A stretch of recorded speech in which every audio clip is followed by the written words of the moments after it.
Western Michigan University. And the coach is telling you are a terrible leader. Yeah. And I said, you know what, Dad? I'm going to stay, and I'm going to prove him wrong, and I'm going to prove myself right. Welcome, everyone, to the Driving Vision podcast brought to you by the Zeigler Auto Group. I'm your host, Sam Dark, and here with me, Auto Group Director of Talent Development, Mike Van Ryn. Welcome, Mike. Hey, thanks, Sam. Be sure to subscribe to the podcast, like it if you do, and leave a comment. Hey, everybody. Today on the Driving Vision podcast, we're back in the Zeigler locker room with Minnesota head football coach and friend of the Zeigler Auto Group, PJ Fleck. Joining the interview is someone Coach Fleck calls the greatest leader he's ever coached. Today, you'll hear how that leader and quarterback went from 1-11 to an undefeated regular season, but also how that turnaround almost never happened. As the QB admitted to Coach Fleck for the first time today, he almost decided to transfer before Coach Fleck's vision pulled him back to Western Michigan. Well, after that, we join an athlete who is literally driving his own vision. Zeigler-sponsored NASCAR race car driver Josh Bilicki. Hear Josh recount a successful race last weekend in Atlanta and what lies ahead next in Texas. But first, let's go backstage and in the locker room with Coach Fleck. All right, everybody. Hey, at the Zeigler Auto Group, welcome. And our podcast attendees and listeners, welcome to the Driving Vision podcast. So today with us, Minnesota head football coach PJ Fleck. Welcome, PJ. Thanks for having us. And Zeigler sales manager and former quarterback, Western Michigan, Zach Terrell. Thanks for having me. So, PJ, you were just in the locker room with us here at the Zeigler Auto Group. What does it mean to you to be here, back in this place where so much of your career began, where you were the youngest football coach in NCAA history? Yeah, it's an honor to be back. Known Aaron for close to a decade now and watched him build Zeigler into what it is today. And there's a lot of parallels with football and building programs and just like building business. It's all culturally related, teamwork related, and then individual related, how you can make yourself a better part of that team and that culture, and so many parallels, and that's why I'm back. And he's always been a really good friend, and we get a chance to do this quite often. Coach, you actually have an unusual relationship with the Zeigler Auto Group, one I only recently found out about. You were introduced to Zeigler single and left married. Will you tell us how you met your wife? Yeah, I got a chance to meet her through Aaron, and I always told Aaron, I said, I'm not going to be the one to ask her out. You need kind of subliminal messages through Aaron that somehow got to her that she'd have to ask me out. Because I was 1-11, I was divorced, nobody wanted to talk to me in the town. And I still remember one of our first dates, she came by, picked me up, said, get in the car. And I said, you do know who I am, right? Like, you do understand, who I am, and are you sure you want to be seen with me? And we spent pretty much every day together since. So, did you buy a car? Yeah, I think I did. Okay. Yeah, one. I bought numerous from Zeigler Automotive, but just one from her. Good. So, PJ, tell us the story of recruiting Zach or bringing Zach to Western Michigan. And what was Zach like in the beginning? He's an incredible leader within the Zeigler Auto Group. Tell us about the beginning of that. Yeah, he hates the story. First of all, I didn't recruit him. He was there when I got there, but I remember you had to re-recruit everybody, because when you show up as a head coach, there's everybody tied to a different staff, and right, wrong, or indifferent, they're just not there anymore. And here comes this whole new culture, and culture's connecting people. And I just have a different way of connecting people than the guy before, the guy after, whoever. It's just, that's what cultures do. They connect people. And I remember sitting down with our entire team, talking to all of them, and I remember watching Zach, and I don't know if it was a little bit more of motivation, a little bit more to see if I could just see what he was made of, but I remember calling him in my office saying, you know what, I don't think you're a very good leader. And he looked at me like, how dare you? I'm a really good leader. And I said, well, I don't think you're good at this, and this, and I wanted to see how he'd handle that. And he processed it all, and whether he thought he believed me or not, you could see him process it, and you could see him say, you know what, if that's how this coach sees it, I'm going to look at myself, see where I can get better, continue to be me, but be a better version of me. And he turned out to be probably the greatest leader I've ever coached. And not because of us, but because of him. But I still remember that first conversation. He's an unbelievable leader, but I needed something to see if I could challenge him and see how he was going to be able to respond, because I've only had 2 quarterbacks play for me in 10 years as a head football coach. But to watch him after a 1-11 season go take Western Michigan University and the city of Kalamazoo on his shoulders and take him to 13-0 and 13-1 to the Cotton Bowl and lose to Wisconsin, but a MAC championship, an undefeated season, and to watch that came from the ashes of 1-11 and from him growing as a person always. And he's deep in his spiritual faith and always has been, always will be. But he also checks himself every day and makes sure that he can serve and give more than he did the day before and do it better than he did before. And it was no different from our first conversation that we had about being an average leader, I would call it, because he was still pretty good. Yeah. But I had to find a way to be able to see if this guy was going to be the quarterback of the future. What's crazy about that, and I don't even know if I've ever told you this, but I was planning on transferring to Miami of Ohio. Oh, really? So,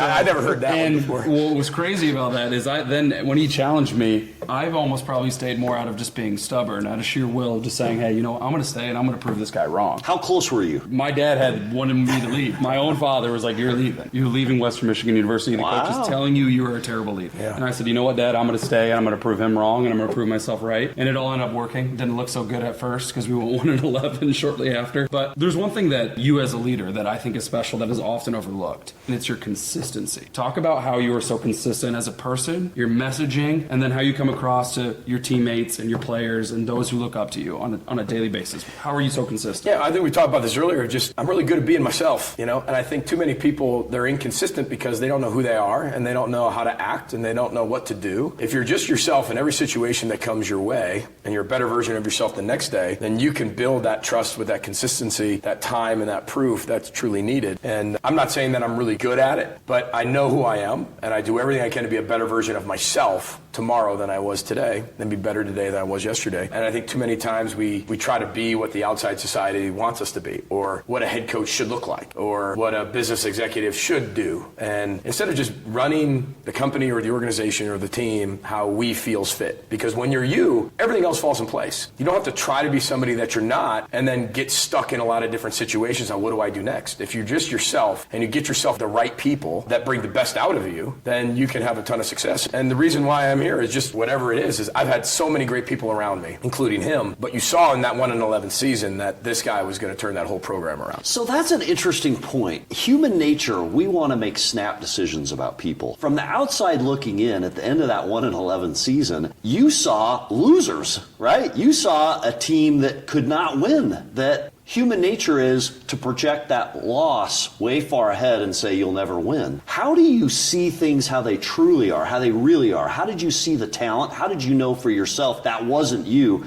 and turn it around? That's a huge leadership lesson. Well, I think it's giving definition of substance to words we hear every single day. Not that everybody has to say the same thing, but we have cultural definitions that are baseline for a simple word, failing. Right? Well, we all fail. Every single day we fail, but we define it as growth. You have to grow, you have to fail. You have to understand what failing feels like to grow. And Zach found 11 ways, right? And found 11 ways to not find a way to win. And now he had that substance and had that wherewithal to know what didn't work and why it didn't work. Because we all know it didn't work, but why didn't it work? So failing is growth and failure is quit, because that was the biggest test for him. Was once he failed, was the response going to be growth or was the response going to be quit? And once he responded to grow, that was his DNA. That's from his mother and father, and that's from his spiritual life. He wasn't built to do anything else. The whole team did it, because it's not about the message that I have. That's where the culture set definition is. But then it's the messengers who take that and run with it. And that's why we talk about bad teams, nobody leads, average teams, coaches lead. Elite teams, the players lead. Well, that first year, they couldn't lead because they didn't know anything. They were all learning.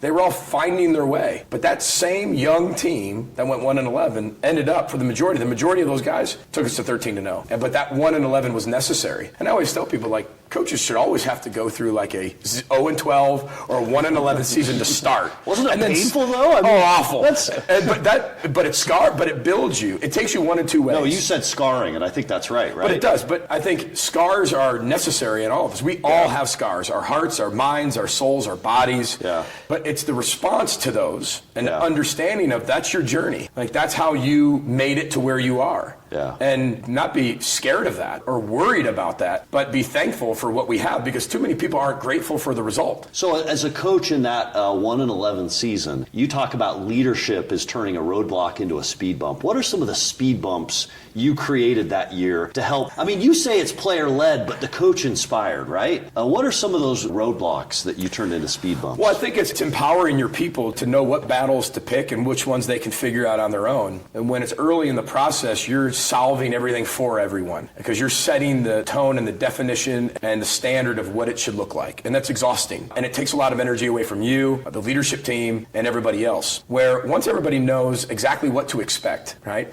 Frustration comes when your reality doesn't meet your expectation. Yeah. But once you actually understand what the expectation is and the reality of exactly where you are, the frustration gets limited. And we were very real with our team. We didn't talk about a championship in year one. There was no way I thought we were going to win a championship, so I never mentioned the word. Yeah. We just talked about get better today, right? Change your best today. And that was it. Now, come year 4, we started talking a little bit about championships. Yeah. And we talked about what that team was going to take. And what happened was the responsibility and the ownership was put on the players, where less of the day-to-day, easy, small, tiny, minuscule decisions were done more by the players than they were by the coaches, which gave them the ability to make those decisions, which empowered the players to have ownership in the team. Which is what you talked about today, which is truthful listening, right? Becoming elite and change is part of truthful listening. Zach, at what point in your college career did you realize this is going to be special? Like, we're going from this struggling team to elite. I think after the second season, when we finally went 8-5, and you got to see some tangible results. I think that's one thing you said, even when you talked about it today, is that you need to see success. Sometimes you need to see what it looks like.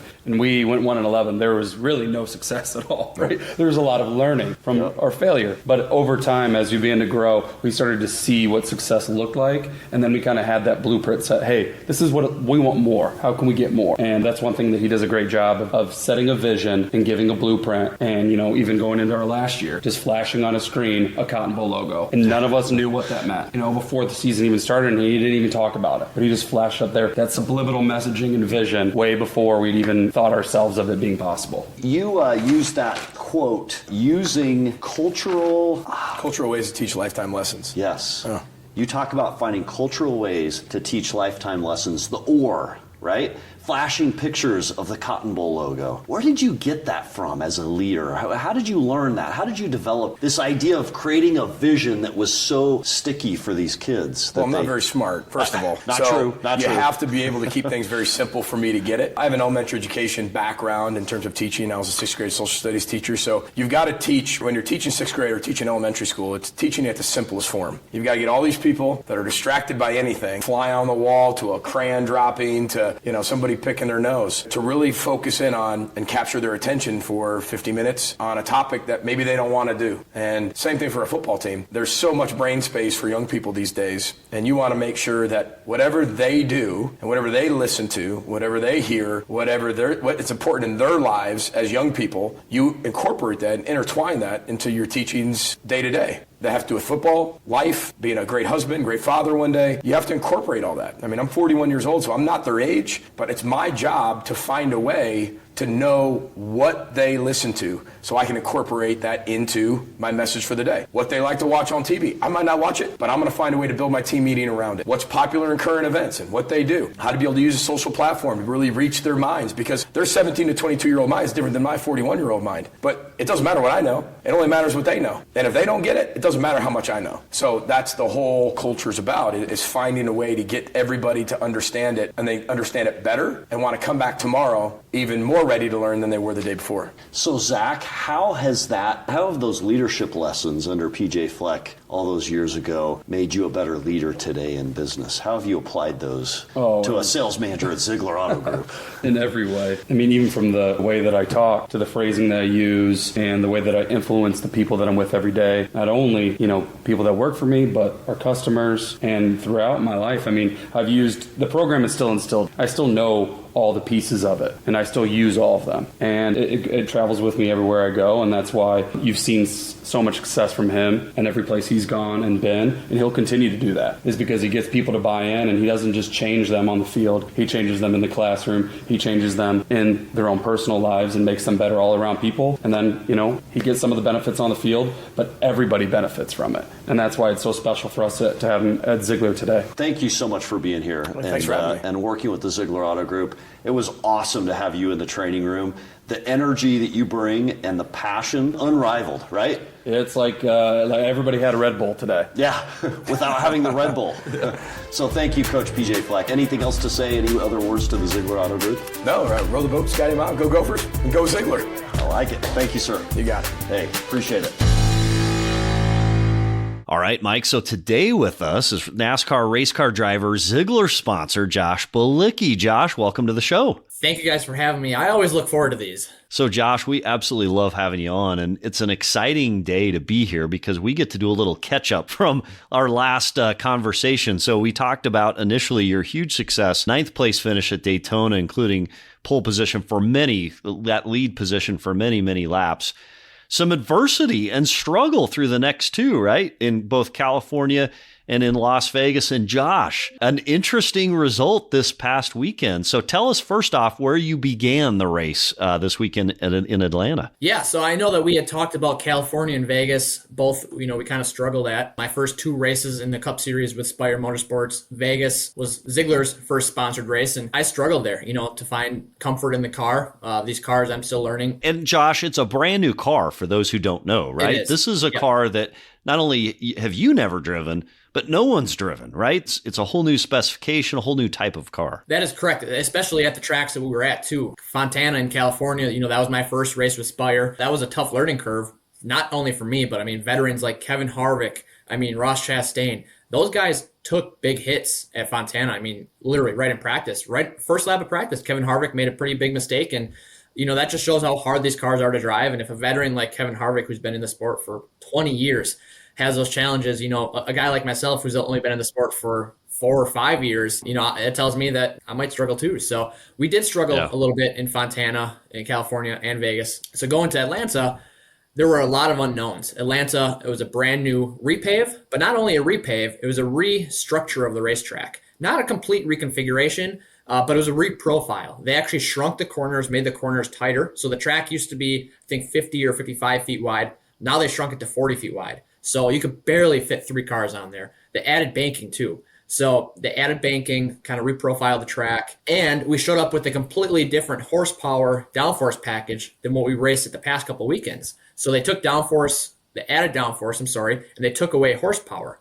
So they made it really like a momentum type race where you needed to be in the draft. And you saw a lot of tight racing, but going into the weekend, we weren't really sure what to expect. So Friday was our only practice day. Unfortunately, it rained out all Friday. It canceled all on-track activity, which was unfortunate for us because we needed to practice.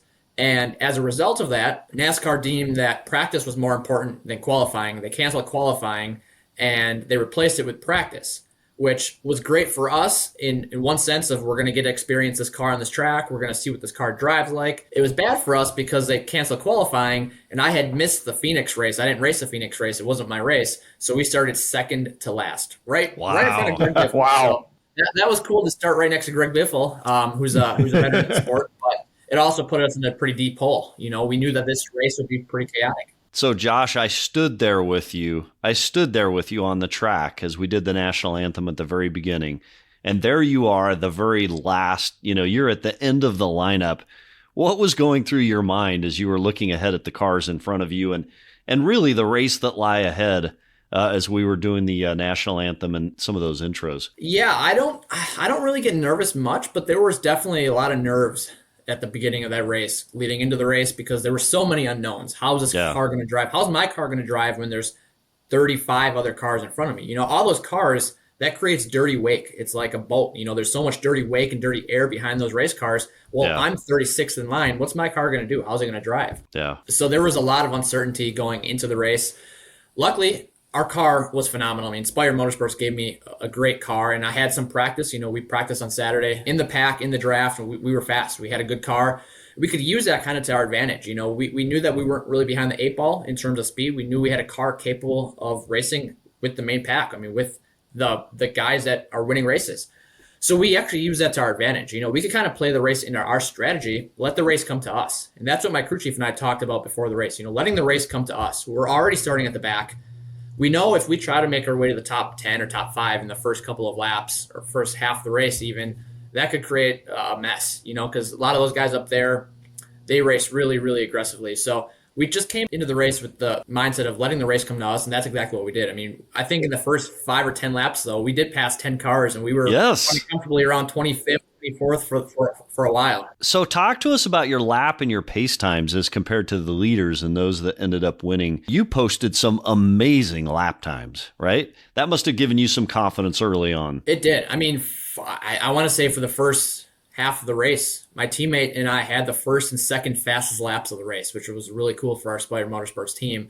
But it gave me a bunch of confidence knowing that I have a car that's driving identical and just as fast as the guys who are up front. The guys, Kyle Larson, who won the championship last year, Chase Briscoe, who won last week's race. I have a car very similar to those guys. So that gave me a lot of confidence. In the Zeigler world, we know it's about resourcefulness. It's not about resources. So you couldn't do anything about where you began at that point. That was cast well before the race began. Yep. But talk to us about the resourcefulness it took to go from second to last up to where you ultimately finished, and for a while running top 10. Yeah, my crew chief did a great job with strategy. He kind of got us off strategy, so we were able to make up a lot of positions just during pit stops.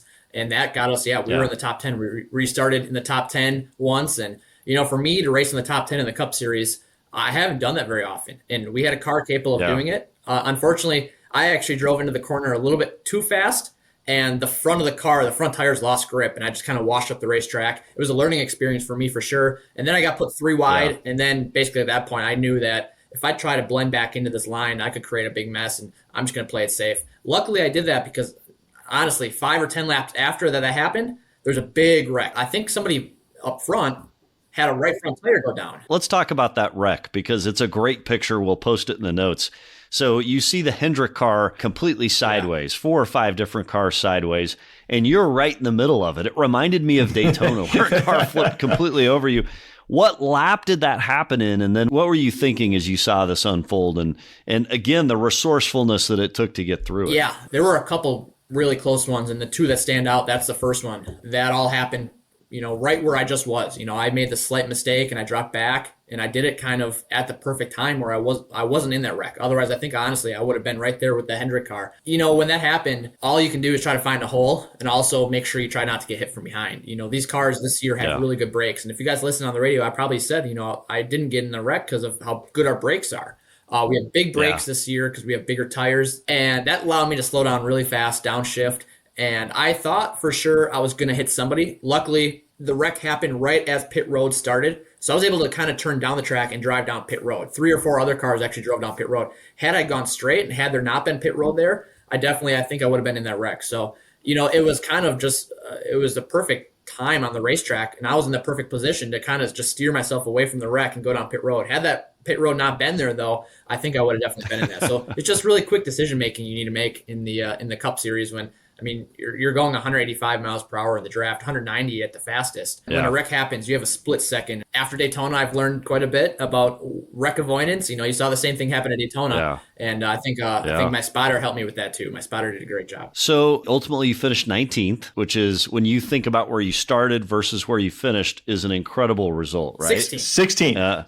Or 16th. I'm sorry. Boy. Even better. Apologies. That's awesome. Even better. So it's interesting. Had you began 5th or 10th, the effort you expended and it took to go from the back to the front would have had you in a winning position. So talk to us about the next race. What lies ahead and what's your strategy going into that? Yeah, so this is one this weekend coming up. Zeigler Auto Group back on the car as a primary sponsor. We're in Texas at the Formula One track. So this weekend is a race unlike any other racetrack we've been to this year. It's a road course. You turn left and right. It's a long track, almost 4 miles.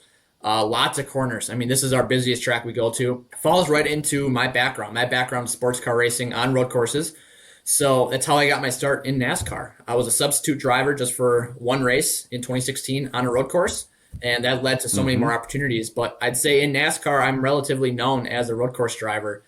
So Sunday, It's going to be exciting in the Cup Series with Zeigler on board. It's going to be an awesome race for us. I think we can better our top 16. What time's that start, Josh? That's 3:30 p.m. Eastern time on Sunday, and that's live on Fox. All right, so everybody, the Driving Vision podcast, we will be there live. We will be relaying all the information, and we're excited to see how Josh does on that day. So, Mike, you have some questions for Josh on hero cards. I do. Sam, we love growth and development. We love to learn at Zeigler, and I got a bunch of these hero cards floating around Zeigler. I see them everywhere, right? So I got to ask you, Josh, who is one of your heroes? One of my heroes, wow.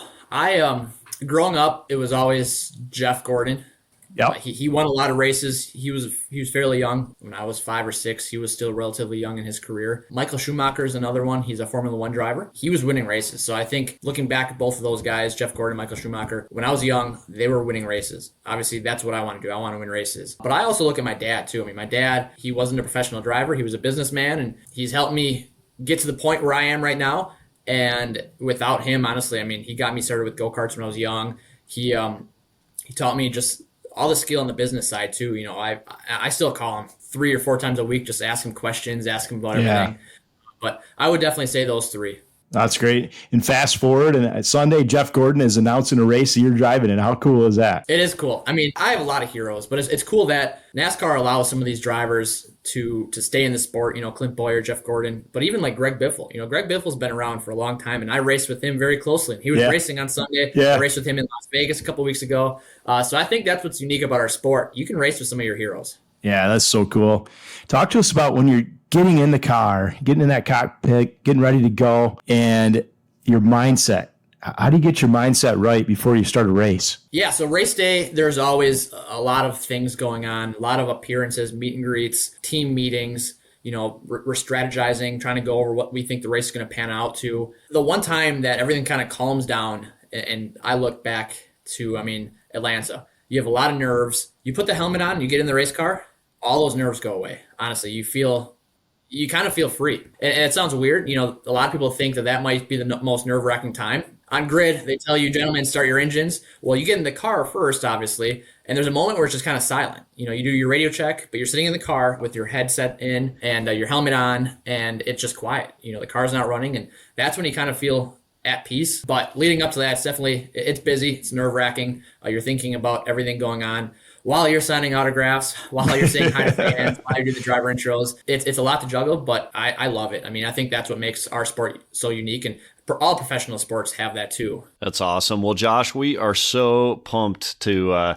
have you represent the Zeigler Auto Group name. You know, it was exciting, a connection that a lot of people don't know. You've also got the Spire name on your jersey. That is the team that provides the car.